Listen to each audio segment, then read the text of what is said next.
Hi everyone, in front of me I've got Samsung Galaxy Tab S8 and let me share with you how to show emoji suggestions, how to activate this option on this device. So first of all, let's enter the settings, and here we have to scroll down to the very bottom to find general management. Here in this right section we have to enter the Samsung keyboard settings, because this is the keyboard which I've got right now applied. So let's tap on it, and as you can see on the second position in the smart typing we've got the option suggest emojis. So in my case it was defaultly turned on, but if you've got it turned off it will look like it. So all you have to do in order to enable it is to just tap, and as you can see here we've got also the language which, let's say, will be used.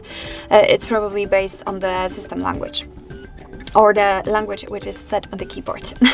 So of course if you want to, you can turn it off just by tapping on the switcher. So it's quite simple, and since it is active your device will be allowed to suggest you some emojis whilst typing.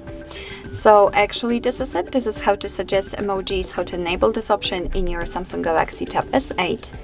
Thank you so much for watching. I hope that this video was helpful, and if it was, please hit the subscribe button and leave the thumbs up.